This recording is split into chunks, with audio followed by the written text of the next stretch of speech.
Hello and welcome to Hotbird Hot Topics. My name's Johnny Goodtimes. I am joined by my illustrious colleague, Adam Booth. Adam, welcome to the show. Good to see you, Johnny. Good to see you as always. And we are very excited to be joined by both the boss lady for the team, Christina Chung. Christina, welcome. Thanks, Johnny.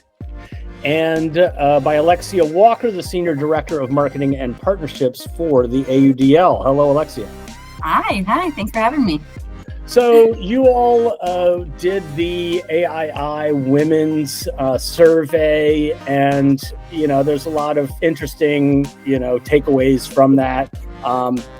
Christina, I want to start with a little bit of sort of how it got started, what the thought process was behind doing these, and why it's such an important part of the league's mission.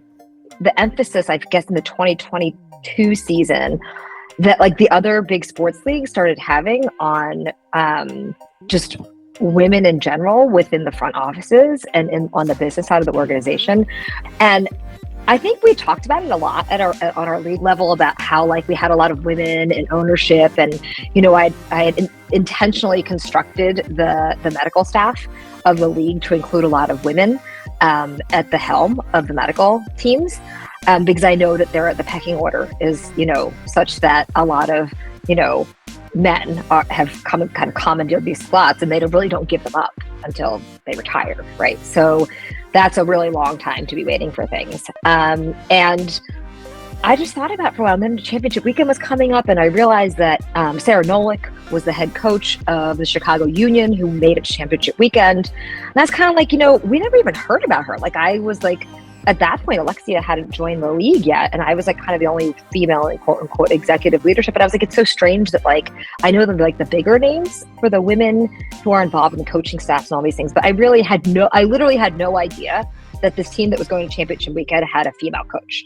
And so I just thought like, there are even more women in the league than I anticipated. And then you would hear all the time about how like, and now the MLB did these things, like they were like, oh my God, we don't have the infrastructure and resources to actually accommodate them, right? Now that we've elevated them and given them these opportunities. And I think it's like a huge problem. The whole goal was to identify what we're doing well. It's a totally different generation, a different sport, right?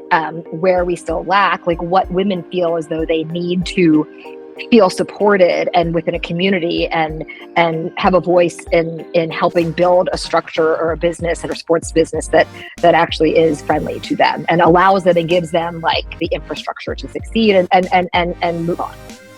Alexia, I know you come from a sports background into the AUDL, so you've kind of always had this this background in predominantly male spaces. I know you were involved with auto racing for a long time, which is predominantly male. And I'm curious what your experience has been, both positive and negative, trying to navigate through that being in the sports world. Yeah, it's something I get asked a lot as I go back to my university and speak with, women coming up through the sports management program. And I actually feel like my experience has been good, but I think that it's because of the way that I've approached it. And I can imagine that other women in my position might have a different experience. And it's that, you do have to be like tougher, and you have to be louder, and you have to stand your ground more. I think where I've run into things most often is, I think it's kind of twofold. There have been times where I've been the only female in a room making bigger decisions with whatever organization I'm with. And there have been times where that has made me feel really empowered. And then there has been times where that has made me feel really hopeless and like my voice won't be heard. And so I think what's been really helpful to me is finding the right organizations that care about those things and aren't just doing it to check a box, but are doing it because they truly want to have women integrated into their business from the bottom up. And I think that's what's really exciting to me about the league side of things is I've worked on the brand side, I've worked with an agency, I've worked on a team side, and then obviously I've had experiences with leagues and things like that through those experiences. And it really has to be folded through every tier of the entire sport. It has to start in youth and having opportunities for involvement with the sport at that young age. I think that's something that racing's doing a really good job of too, is getting more female racers at young ages. And so they're having more opportunities, but then it goes all the way up to leadership with the league, down to ownership of the team or staffing of teams and interns and everything like that, making sure that women are represented. But I think the kind of the biggest struggle would just be that oftentimes I am the only female in the room, and that can play to my strengths or my weaknesses both ways, depending on many factors. Yeah, I wonder Ultimate's really interesting to me because the sports background is so mixed gendered. Like a lot of sports, like football, 99% of the people playing them, at least when I was coming up, it's changed some now, but at least when I was coming up were men, and Ultimate has a very different background. It has a very much, there's a women's league, and there's a lot of support for mixed Ultimate at the club level. So I'm curious, Christina, what your experience has been like seeing this sport versus like sports that are played almost predominantly like by men. And again, in the past, and this is changing, but a lot of times, again, when I was younger, most of the fans were male. So I'm curious how you see Ultimate sort of fitting into the landscape, and does it have maybe even a little bit of an advantage because it already comes from that background? I feel like there are still like the relationship between Ultimate men, women, it's also nuanced, but I will have to say that, we can talk about the elephant in the room, right? It's always been this struggle, like these men's leagues appeared and there was a big boycott, right? Because women wanted their chance too. And I think that's great. I think that you can't fit square pegs into round holes, right? And ultimately the sports business is a sports business, right? And you have to be able to justify to people who are spending money to create a business that you're going to get a return, right? And I think that is one whole thing, right? But at the same time, I think one of the beauties of all of that is that fight and that advocacy, whether or not we agree that it was like the best thing for Ultimate or the growth of the sport or whatever it was, right? That type of advocacy is really important to keep things front and center. When you look at the results of the study, right? Like I found it really interesting. It's like we don't own our stadiums. It's like we don't have like the most luxurious travel accommodations, like all these things. But if you look at some of the core things, core issues that other businesses and fields struggle with, like I was so surprised that, and I'm not surprised, I was pleasantly happy to, I guess, confirm that in our league, like, the people and the staff members who work for the teams, they feel like respected by the players, right? They feel as though the players truly respect their position, right? They feel as though they have opportunities to grow. They really enjoy the workspace. I think, and they feel safe when they travel, right? Like I really think that, and comfortable, and I think that like that says a lot, right? And so I think that the sport being born that way and growing that way and going through all these struggles really ups the ante and holds the bar higher. And the results show, right? It's like you have to think about this, right? Because if you're not thinking about this, and like Steve Hall says, if it's not woven into the fiber of your being, things would easily slide by. And then when you have confirmation through a study that the vast majority of people say these are our strengths, that's an awesome foundation to build on. Yeah, Alexia, I'm wondering from a marketing perspective, when you look at this, you look at the, at the outcome of this, is there a way to sort of portray it? For me, coming in from the outside, I kind of felt like, wow, this is pretty cool that there's so much female involvement in this league, because again, like the sports that I'm more familiar with, and Adam's more familiar with. You're talking about 100% male ownership, almost basically 100% head coaches. It's just everything, and in both cases, almost 100% white owned and white male coaches. So it's so homogenous in other sports, and it kind of feels like there's an opportunity with Ultimate to kind of pave this different road. And I'm curious what you see as coming into the league a year ago, what you've seen in that year, and that the league can maybe utilize moving forward. Yeah, it's something that's interesting. I feel like that was one of the parts I was excited about, while there, Christina was, I think, the only female in leadership. I saw the opportunity and the importance that the AUDL seems to place on women involvement or female involvement, which is really big to me. And I think from a marketing perspective, it's getting out, like, I really do think it focuses on the up and coming people in the sports management world right now and the sports marketing world. And I know that this is an example used, but being able to see someone like you in that role is wildly important to just realize that opportunities exist. And I think that there's almost a lot of the flashier news stories that I think I see from other leagues, while a lot of them I know are authentic, do feel like more they're just checking the box. And I think it's a very fine line that we need to walk, where we are patting ourselves on the back for what we're doing and the importance that we're placing on things like this, but also making sure that it's done for the right reasons and not just for the story or the marketing capabilities. But I think that probably involves more of a grassroots level, like us getting out in the industry and making sure that we are making ourselves well known and on all levels, but specifically the opportunities that we have for women. And I also think that within the ultimate community, there's, and I say this, I know I'm newer to the ultimate community, but I know there's a lot of opinions and back and forth on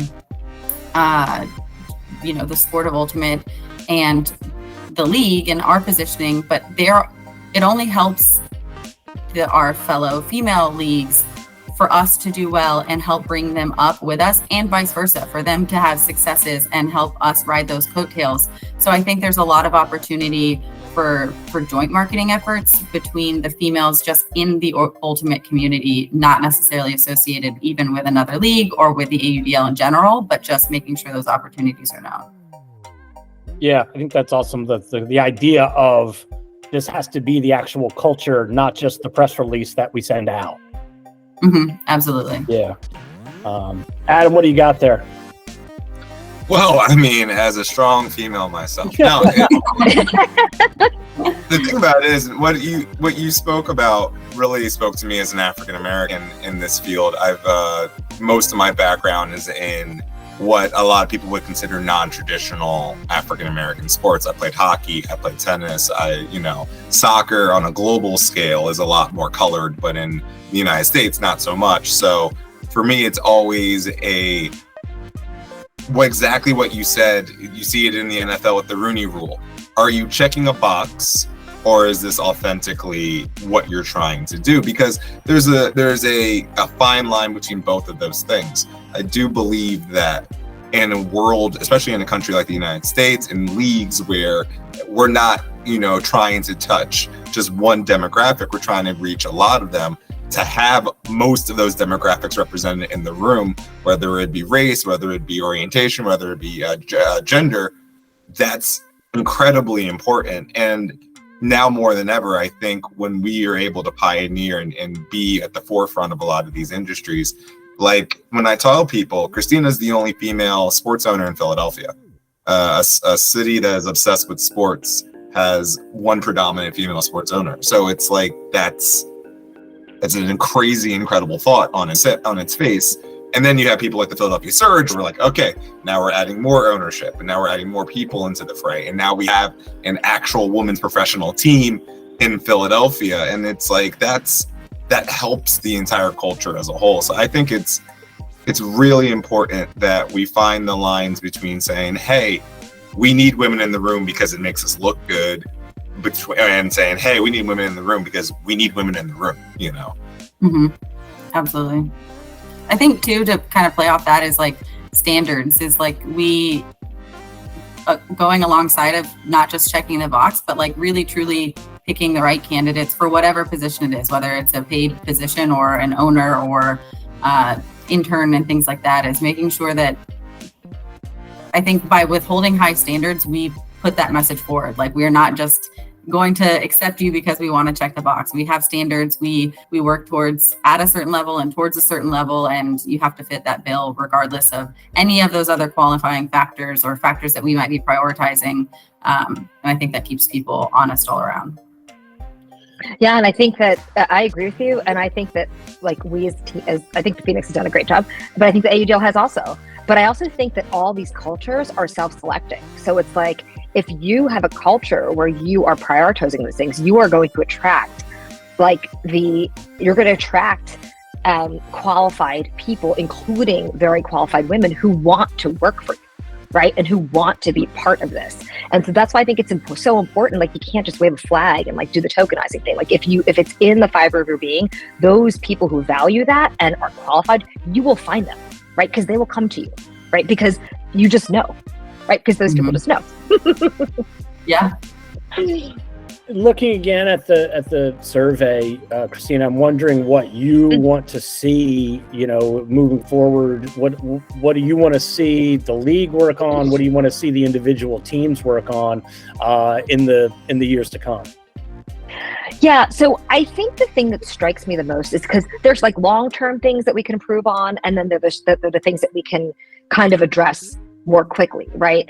I think that there was definitely some, hey, we could be more supportive of that, like maternity leave, lactation, all these things. We don't control our stadiums, right? Most people are doing this as like a second job, right? And so I feel like those things are really hard to incorporate now, right? Because of just, we don't control the venue, right? So we can definitely try and make that happen, but at some point the goal is to have our own venues, right? And we have this information and we continue to do all the other stuff, right? And that just comes with it. I think the things that we can do and make an impact right away, right? And I know Alexia hears me talk about it a lot, is this desire for women to not feel like they're on an island, right? One of the quotes was, I really love stepping into the GM role because I realized I wasn't on an island by myself, because I was exposed to so many other women who were doing, had leadership roles on their teams or in the AUDL. So I think it's true, see one, do one, teach one.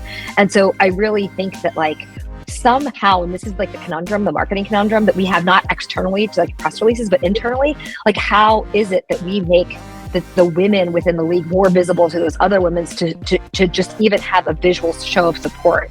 How do we build a community amongst like the women of the league? We're fractured. We only have 2 really big national events every single year, but it was this thing that was echoed over and over and over again. Like, you just sending out this survey was so encouraging. Like, knowing so many people responded to it was so encouraging.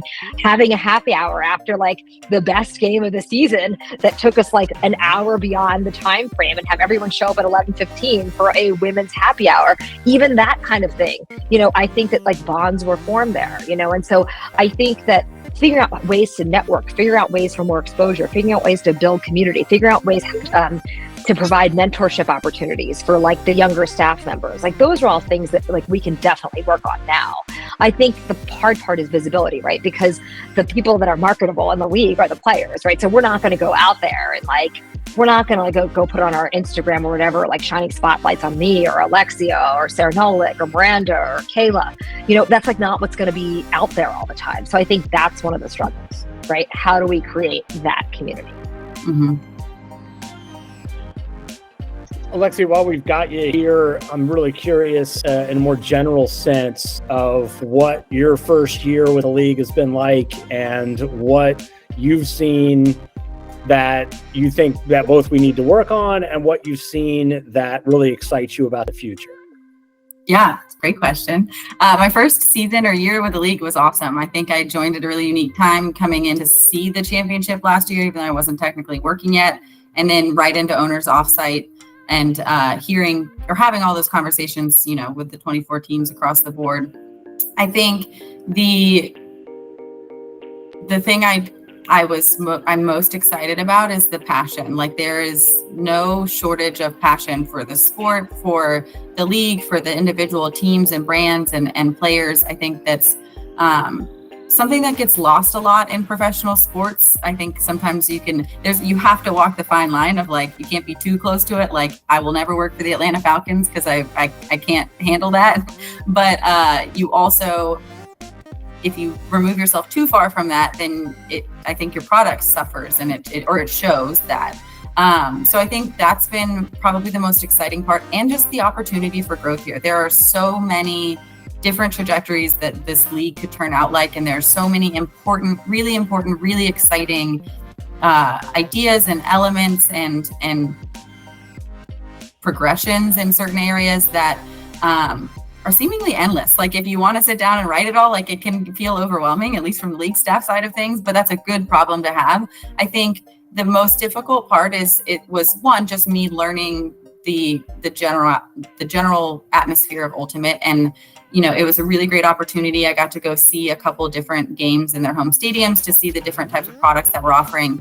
But I think that from a marketing side, that there are the disparity amongst all of the different elements of a game day experience are just so vast. And so it's trying to find the cohesiveness of where we can capitalize selling ourselves as a league, how that translates down to teams and how they position themselves. And then a lot of, like, you know, I think a lot of people say this, but a lot of the answers to questions that people have are already in the room. So it's how do we capitalize on each other's successes and failures and make that a little bit more streamlined for progression on the team level, to start getting more and more towards, you know, those big picture goals of filling out venues and having, you know, your steady fan base, reaching new markets, getting I think the biggest challenge too area of opportunity, or where I really hope to make an impact next year after kind of seeing everything this year, is getting that non-Ultimate fan. The Ultimate takes so many elements of the sports that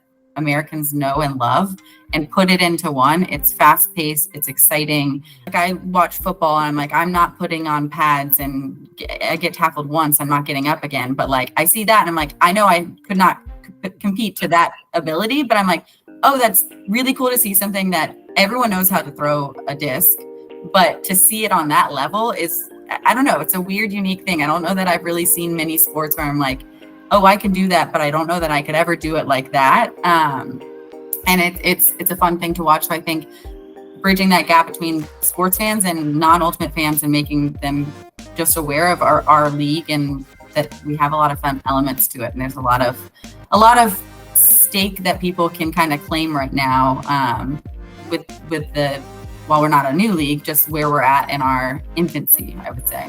I mean, that's one thing I always think is great about it, is that it's so easy to pick up just if you are a casual fan. You know, there's lots of sports, like, you know, you don't even know where the ball is. You know, like in Frisbee, it's very within 5 minutes, you know, 90%, you know, it's very intuitive, and the thing they're playing with is very large and easy to follow. So I know that's like breaking it down to its most basic thing, but it really matters because you can see the disc. Where I'm like, yeah, I have no interest. I could never be interested in that. I just wouldn't. Yeah. I would never invest in that because it's just boring. I don't even know where the ball is. Yeah. What Johnny's asking for is the glowing puck back in hockey. Yeah. Glowing puck, because that's the only way he saw those games. That's right, basically. So, all right. Well, anybody else? Anybody got anything before we? Any final thoughts before we sign off? I don't think so. I appreciate you guys having me. Yeah, absolutely. Thanks for coming on. Thanks for the great idea, guys. It's incredible work that's being done here. So, you know, it's really important work. So it's good to be able to discuss it.